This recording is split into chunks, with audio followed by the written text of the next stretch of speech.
everybody. Welcome to Waifu Views, the podcast where you'll get all your fandom needs with a side. So I'm Ash. I'm also known as Ebony Moonbeam, and I'm here with lovely ladies. I don't know if I'm frozen or not, but I am ACharOfHoney, like a jar of honey, only sweeter. I love that. Aisha Morgan, happy to be here.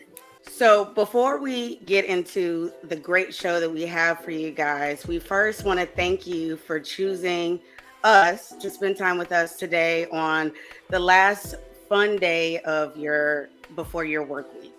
So please remember to like, subscribe, and share to all of our pages on the Blurred Cartel: Facebook, IG, YouTube, Twitter, Spotify, TikTok, and Twitch. And you can also watch this show on Blurred Official on YouTube and also at blurred.com.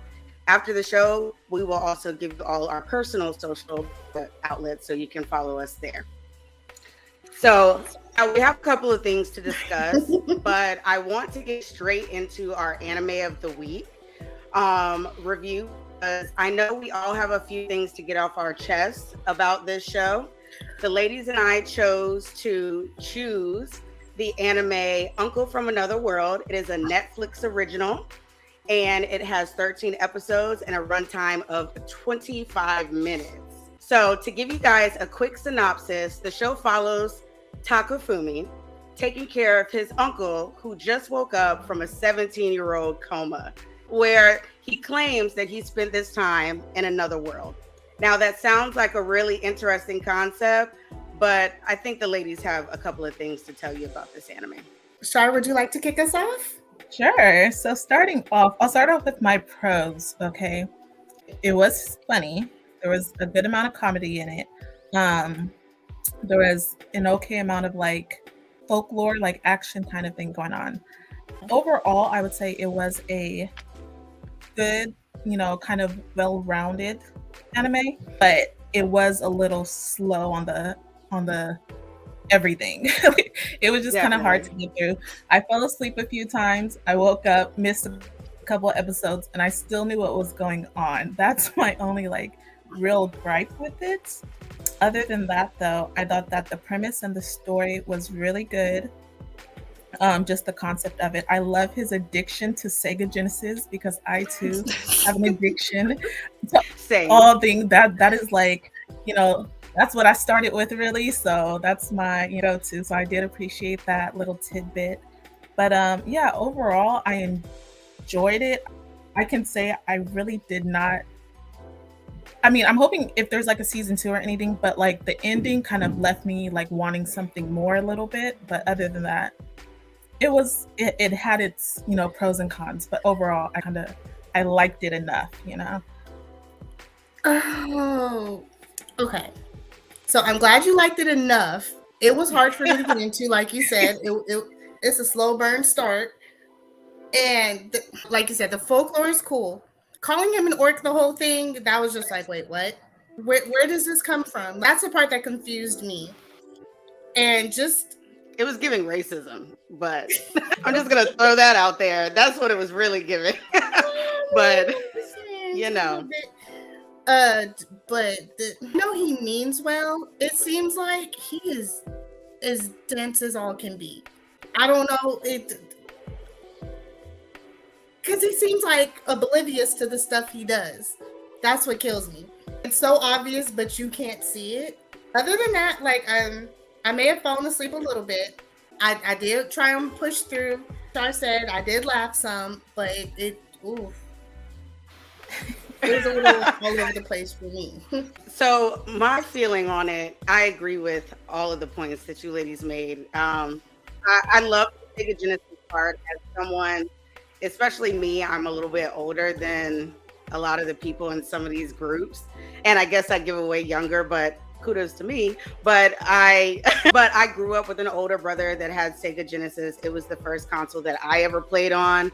And so I loved the nostalgia aspect of it. I feel like every nerd all over the place, especially if you're a gamer or you've ever read manga, you can kind of see yourself in the uncle's character. I love the fact that it's a reverse isekai. You don't really see that a lot often. And I appreciated the fact that even though they gave us these little hints of a potential harem, they never fully gave us that. And I appreciated that because it's one of the things that I actually dislike about isekai, because it's just always there up in your face. I thought it had a reasonable amount of fan service, nothing to make me run away from. So I appreciated that. I really liked the intro song. I thought it was really cool. The song and the visuals. It also, I was offended by how old they made him look, though, because him and I are supposed to be the same age, damn near. Right? And I really felt a certain type of way, but they do kind of touch on that in one of their flashbacks. It's cool. I do think it's cool that they gave us a show where he's in the real world now, but he's able to show you kind of like flashbacks of what happened. So that's more of the main part of the show, but you still get what's going on now. And as a character, when you think about it, he went into a coma at 17, and now he's just now waking up, and he's a middle-aged man, and he has to live in a world that is completely changed. I think I would lose my mind if I went to sleep at 17 when Facebook had just started and you had to be in college. So I started with MySpace, waking up and then having TikTok and seeing TikTok. I would lose my mind. And the nostalgia with the cell phone and all that stuff. It was really cool. It was definitely also an interesting art style. I wasn't sure if I liked it. The vibe kind of gave me kind of like a Disastrous Life of Psycho Kike and also Mob Psycho when it came to the animation and also having somewhat aloof or deadpan characters. But unfortunately, it just missed the mark. And I kept trying to figure out what it was that it was lacking. I couldn't forever. And that's something that really bothered me. At the end, you can tell that there's going to be another season. I hope they do a better job with that because it definitely missed the mark. You guys said y'all fell asleep. I'm going to tell y'all right now, I'm going to be as honest as possible. A couple of these episodes, I was high as a kite. I was high as a kite. And which usually is great for, isekai and stuff, something a little light and fun to make you laugh. And I don't think the most I kind of did was, that's funny.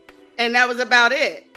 Every time I laughed, instead of just really enjoying it and just being like, this is an insane anime, but I love it for its chaos. So if you guys want to watch it, I would what would you rank it out of 10, guys? For me, I would give it a 6. Ooh. What about it wasn't trash, but yeah. I'd give it like a 5.7. Yeah. Like a 5.7, yeah. I just saw something. Shout out to Otis because I got it from him. He said that anything below a 7 is mid.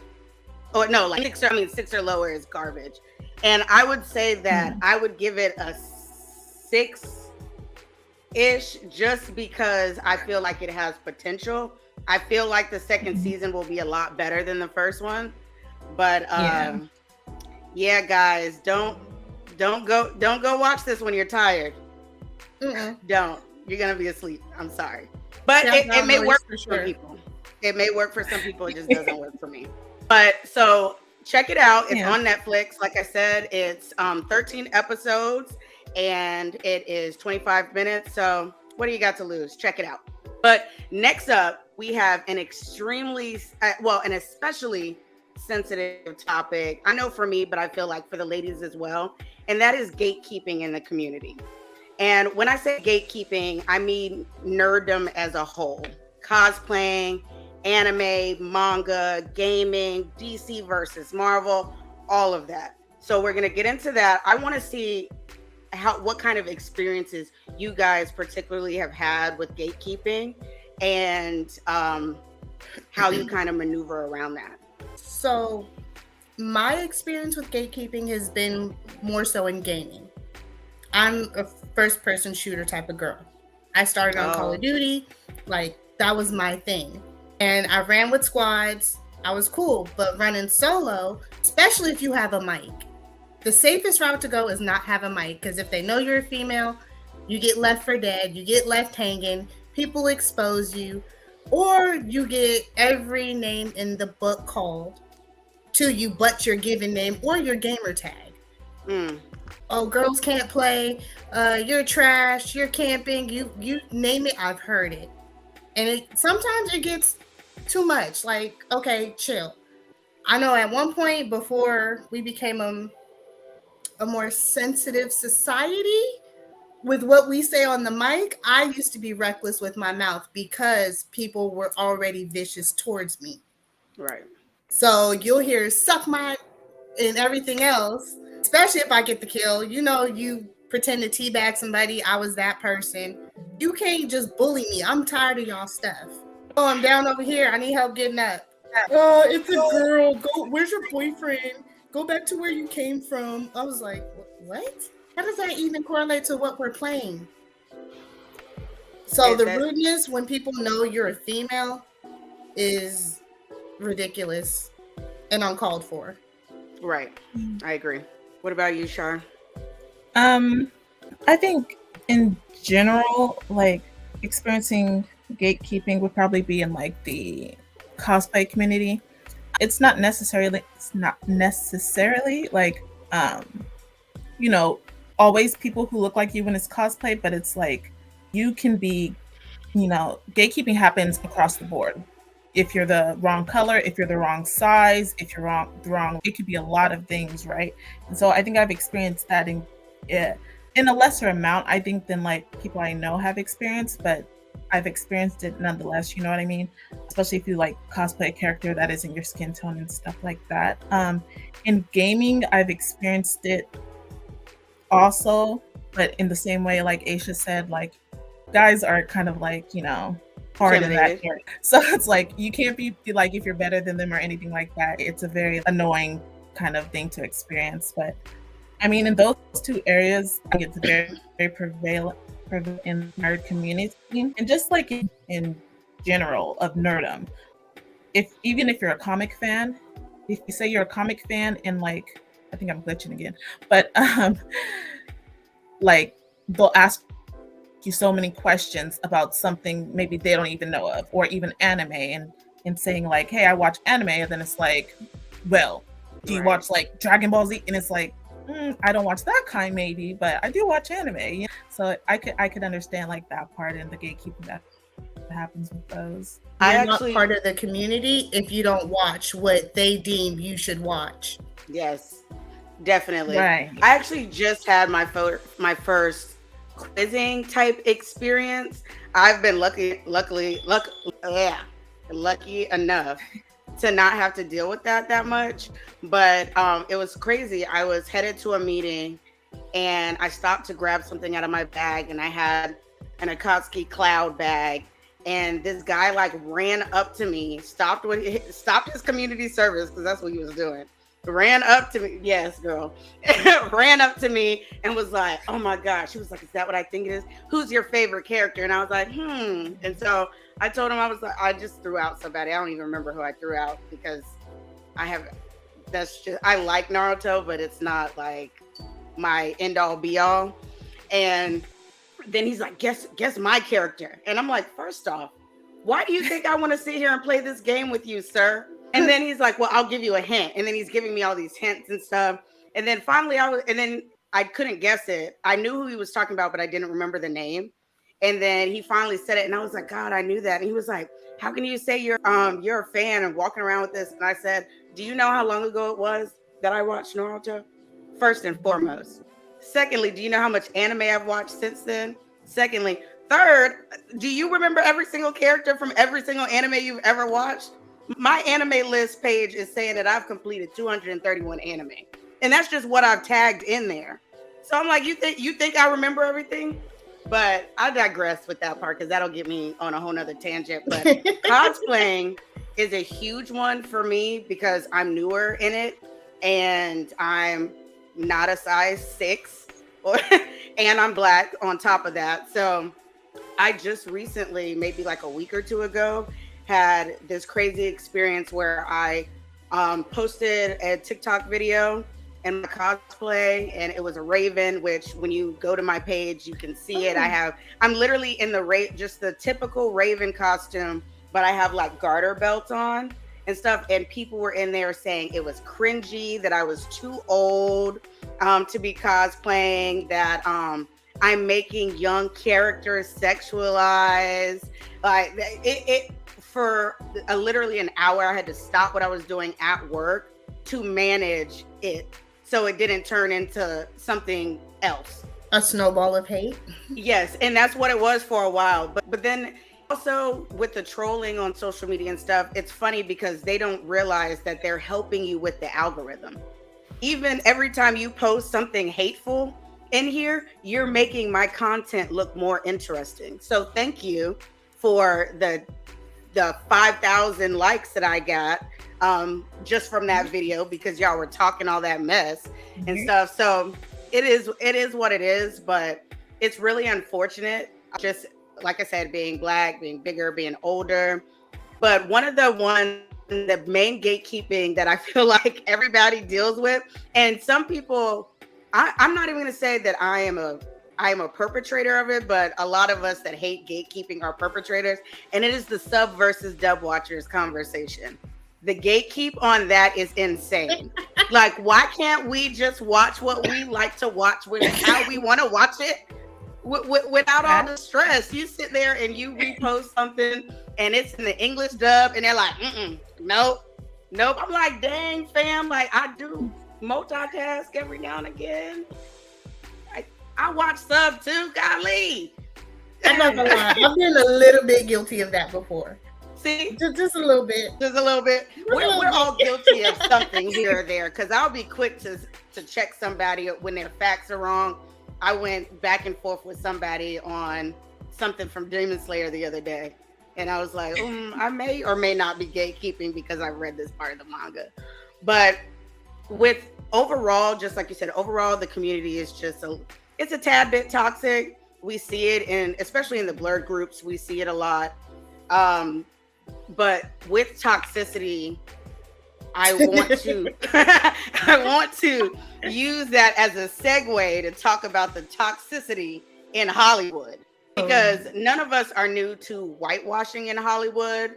And if you don't know, whitewashing is when you alter an original story by casting a white or ethnically inaccurate performer in a role based on a non-white person or fictional character. And we're segueing into this specifically because of the Lilo and Stitch casting, but we're going to talk a little bit about whitewashing as a whole in anime.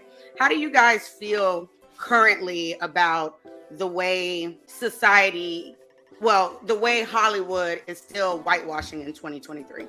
It's unfortunate, but they're going to keep doing it as long as they get away with it, because people are still going to watch, even whitewashed and all. Some of us can complain. You'll see like backlash on the internet. It doesn't always work, and they still go through with it. I mean, that's been an issue in Hollywood movies for decades. What, Cleopatra? Oh, Cleopatra is probably the most well-known one. And actually it's being brought back up again because I saw that Cleopatra, was it Hulu or somebody is doing a Cleopatra, and she's clearly of African descent. She looks very much like a Black woman. And there's always been a conversation on if Cleopatra was Black or not Black. I'm not going to get into the politics of that because we don't want the comments going crazy, and we don't want to be shadow banned or anything crazy like that. But that is something that is still, just them posting that ad, I saw nonstop comments either defending the casting or throwing away the casting because in a lot of people's mind, Cleopatra looks like Elizabeth Taylor. That part. What was the one movie? What was it? Gods of Egypt? With Gerard Butler, where the only Egyptian-looking person was Chadwick. Right. And that's just because he's Black and African. So for people who enjoy entertainment in general, like if you're going to have that, oh, it's okay, it's Hollywood, I need you to have that, oh, it's okay with the cosplaying. Oh, definitely. There's definitely a lot of hypocrisy when it comes to what people are willing to accept. This conversation could even tie into the Little Mermaid cast and how there was so much backlash of like basically the opposite of whitewashing by putting a black character as the Little Mermaid, and we're like, but she's a fictional mermaid. This is not based on a real people with real cultural struggles and societal issues or traditions, anything like that. And that's what's happening with Lilo and Stitch. Mm-hmm. Right. When it comes to Lilo and Stitch, well, Disney is good at this. Disney is really good at doing stuff like this. When I look at a list of some of the movies that I've seen, Disney has whitewashed a lot. How do we feel about Nani's character? It's never going to be exact, but it's not like I'm going to throw a whole fit over it. Would I prefer somebody who looked more like Nani? Yes. Even though I'm not of that culture, but it would be nice to see, but representation doesn't always go to what they're representing. I wanted to see thick thighs. Yeah. I probably could have gave a pass on the skin tone if I felt like she looked like the character as a whole. Unless this girl is about to go gain 15 pounds in her thighs or something, like you're not doing it for me. I'm sorry. Like, how many people's crushes are you breaking right now? You're hurting people's feelings because they straight up crushed on her. Yeah, that's true. Yeah, she needs to be at least thicker. Yep. She needs to be like at least thick. If they had one or the other, they don't have either one. Like, it's like she's not thick. She's not visually she doesn't look like her. Like, it's a little bit of a letdown only because like I feel like we have so few, not like we, but like just people in general have so few people to look up to themselves as far as people of color. Why go towards the side that already has a lot of representation? Why not get someone who looks more visually like the character? Because it has to do with being like, I understand she's from Hawaii and everything, but like there's darker Hawaiians that they could have went with.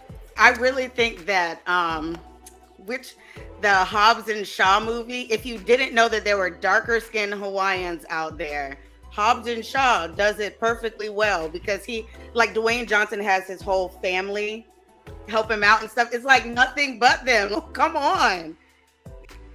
For me, I feel like it's still a lack of respect. It's still a colorism issue. It's still it's almost too political, and it doesn't even need to be. It's just make the characters what they're supposed to be, and let's move on. They better not do Stitch like they did Sonic. See, that's a good point. I'm glad that he said that. When it comes to the Sonic thing, our fandoms give so much because I can't think of the word, when we don't like something, when we feel like something isn't right. We basically bullied those people to change the way Sonic looked when that movie came out. This is a fictional character, like he's a blue furry character. Why do we not put in as much effort when it comes to our own cultures? I think that's a question to pose to all the viewers at home. That's the $1 million question. These need to, because just like you said, you made a great point. As long as they're going to keep making it, as long as we keep watching it. So until we sit there and say, we're not going to go see this because this isn't accurate, or this is offensive, or this is just a slap in the face, because I know a bunch of actors out here that look just like me that can do this. They're just going to keep doing it. It makes me wonder how they did casting. What they required. Mm-hmm. Right. Like how was it put out? Were people of that culture notified who actually can act? Did they know about it, or was it just like a small circle type thing? Well, I thought the little girl looked a lot like Lilo. I thought she was really cute and she works. The character was at Bubbles, the agent, because I haven't watched Lilo and Stitch in forever. Yeah. I thought that I saw somewhere that they had changed the character to the person that was playing it to a woman. So is that a new? I wonder if that's a new update, because it was a woman.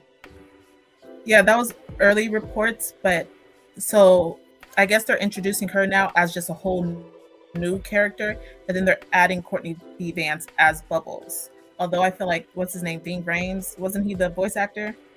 I feel like He he was. I should believe be so. he should be Bubbles because he even looks like Bubbles. But yeah, they just Thank added you. Courtney B.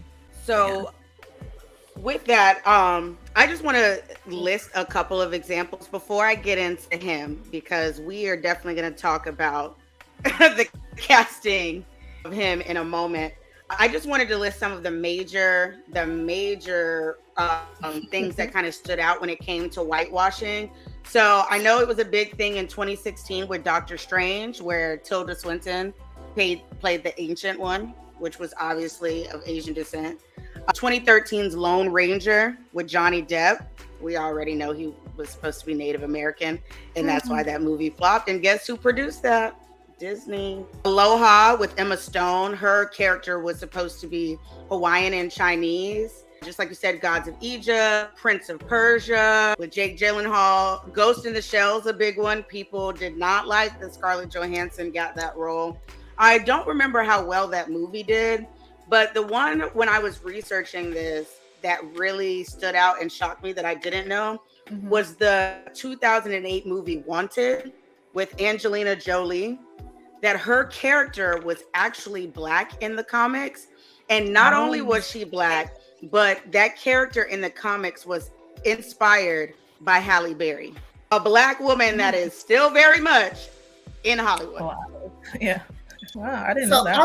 I'm gonna hope this is a real like long shot benefit of the doubt that these actors were offered the role and just were like, they're already busy or I'm not interested.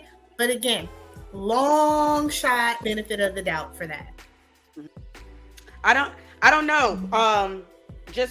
To further that, with the whitewashing, it's not always just choosing a white character to play like a Black character or someone of a different ethnicity. It's also the colorism aspect of things. While I was speaking about Halle Berry, it reminded me of the controversy that we had when she cast as Storm in the X-Men films. And there was a huge issue with that because anyone that reads the comics and grew up on the 90s television show and stuff like that, she has always been of darker complexion. And so to see her in what was considered a pretty light-skinned woman, and that was kind of Halle Berry's niche around that time, it upset a lot of fans. And I remember when the reboot for X-Men came out, with First Class and everything, where we got Apocalypse and we got a younger Storm, everyone was hoping to get a darker Storm, and then we got another Storm that was the same complexion as Halle Berry. I think that is a constant thing, that when we had Chadwick, rest in peace, when we had him in the Black Panther films, everybody was hoping that we would get a new Storm because of their connection, and it would showcase her original roots and her original look and style.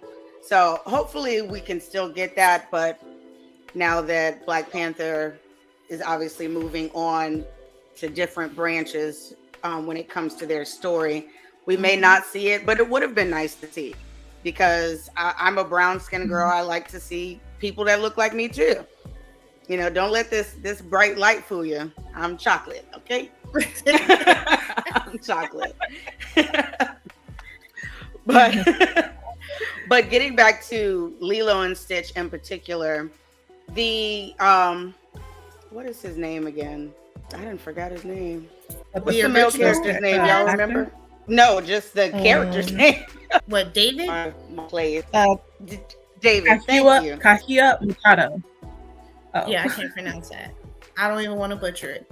So basically, the guy on the right was originally cast, and due to some controversy, the guy on the left took his place, and he has now been recast.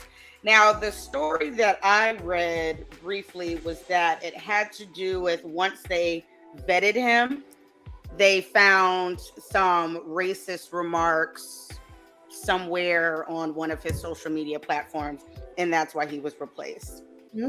I think that is great. honestly. That Disney was on top of it. That Disney was on top of that. And but why couldn't DC do that with Ezra? Ooh. Because I'm seeing a lot of the Jonathan Majors stuff, and I'm like am I supposed to be mad or am I not supposed to be mad? Because I'm kind of mad because it looks like he's about to get blackballed, and then we have other people, and I appreciate Disney doing what they need to do. They've shown us in the past, they cut Johnny Depp during the Heard trial, that they've shown that they will stand up for what they feel like is right and injustice, and saying no to racism and domestic violence and all of those things, and that's great. Why do we think that that's not just a thing overall in if Hollywood? It's not a big enough story to like get fans or people riled up, I feel like they can sweep it under the rug and keep it moving.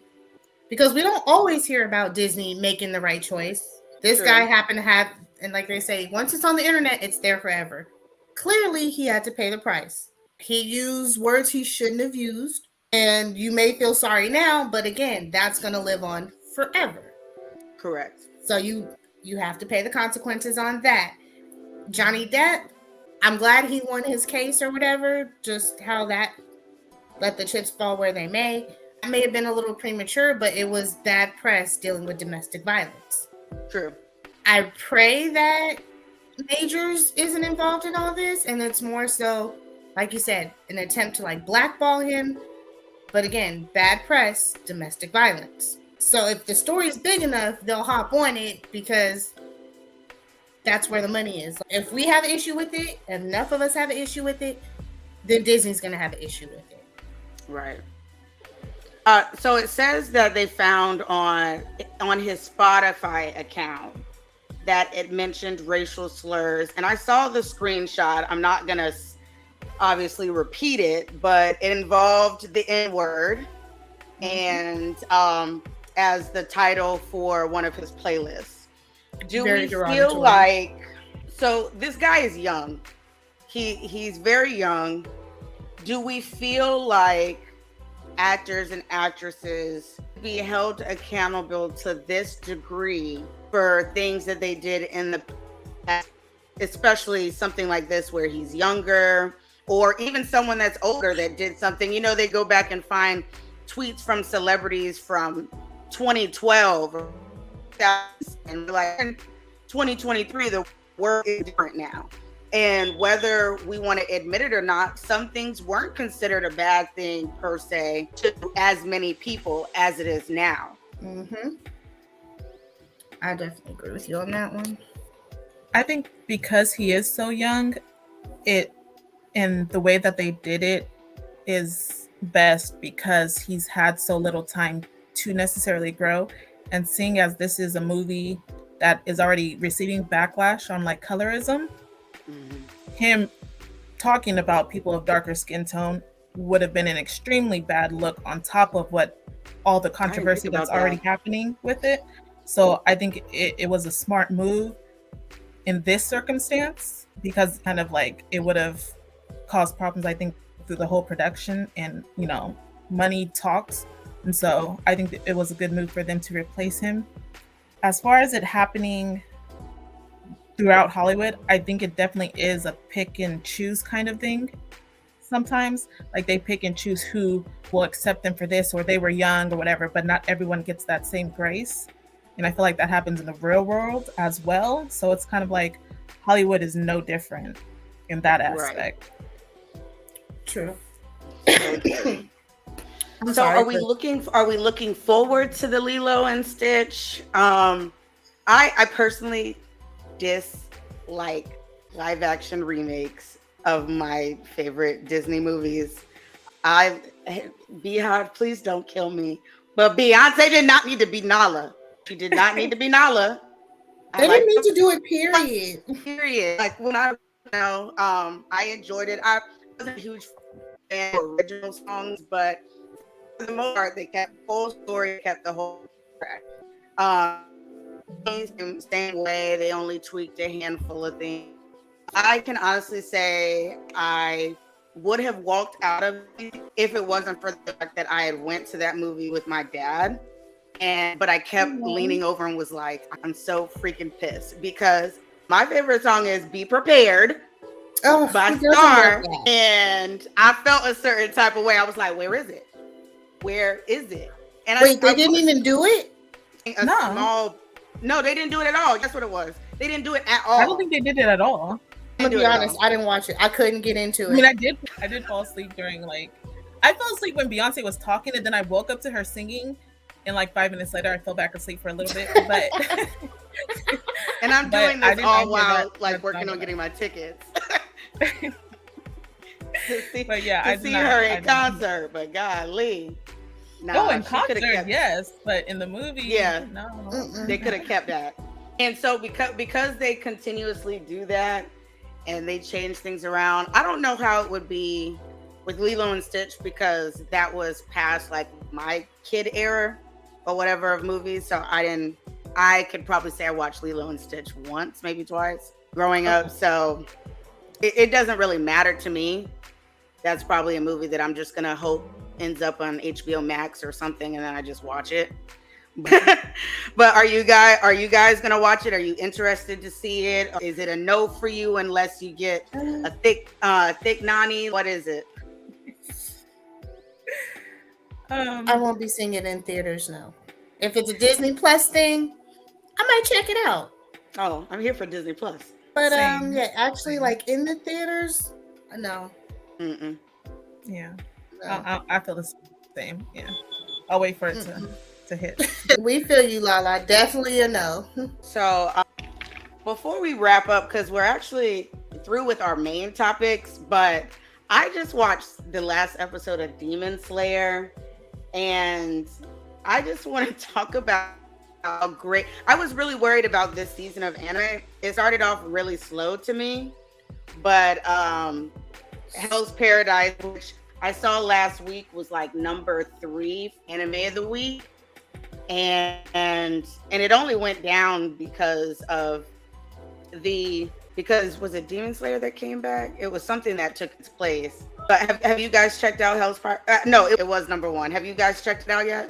Unfortunately, I have not. Say that again. Hell's Paradise. Mm-hmm. Okay, yeah, I started it. Yeah. What do you think about it so far? I like it so far.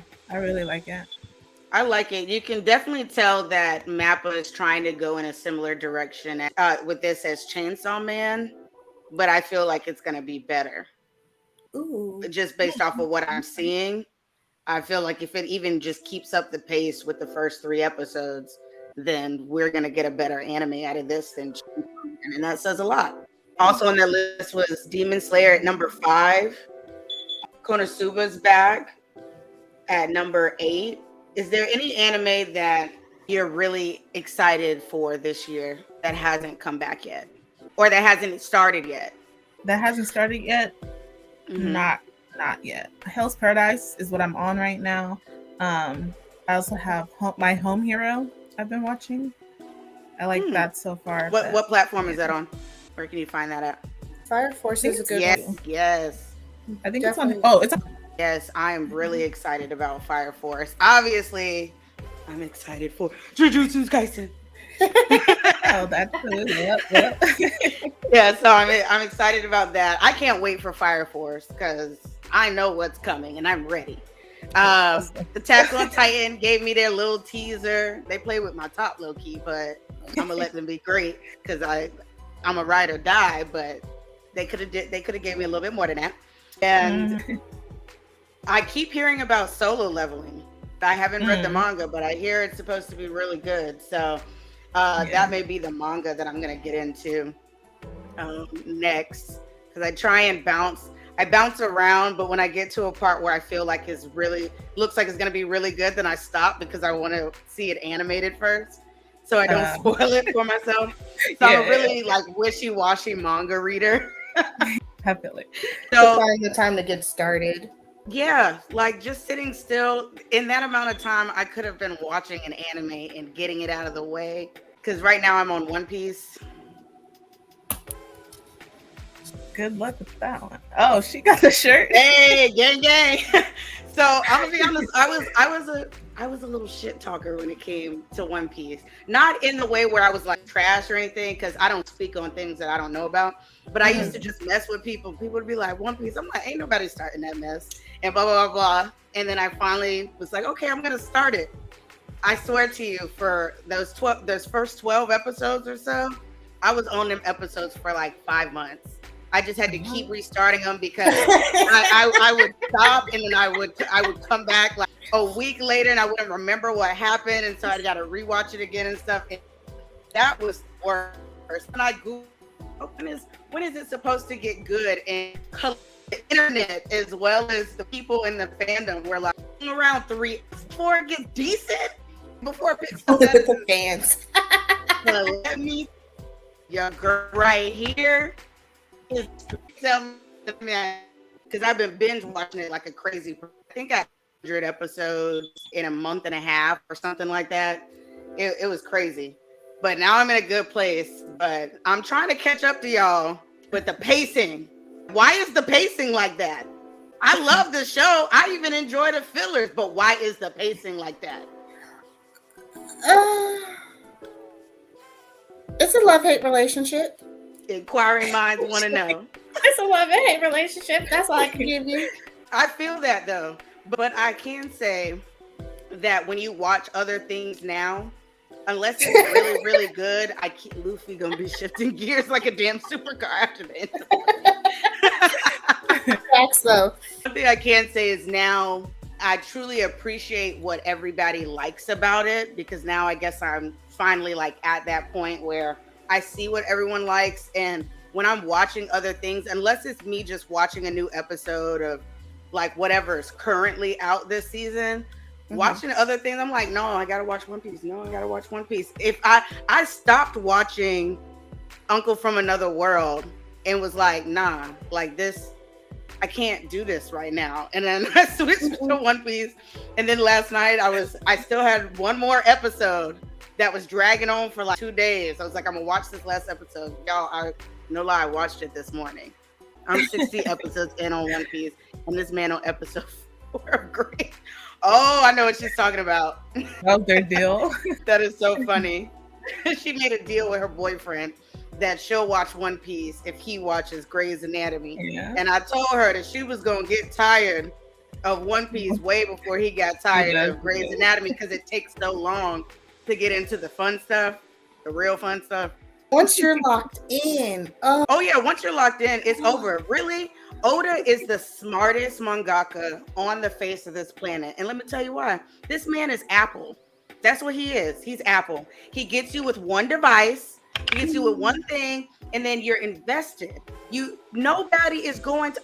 What I like, stop it, not finishing One Piece after 757 episodes. Seriously though, who gonna do that? Not Ashley. No, ma'am. No, we're just gonna chug along. So I feel it. I can just feel it now. I'm gonna be in, and he don't ever have to write anything else. In the world building, and that he can literally just throw anything in there and make it work. It's insane how he's created this world that he has total control over. It would not surprise me if I'm 50 years old talking about One Piece. I will One be. Piece is still going on, and they'll be like, "You watch One Piece?" Yes, I remember a time when I was in my 30s. Back in my day. Back in my day. But guys, that's all we really got for you guys today. We're going to continue to do this on Sundays at the same time. So we hope that you enjoyed the show today, and we hope that you will come back to hang out with your future favorite waifus.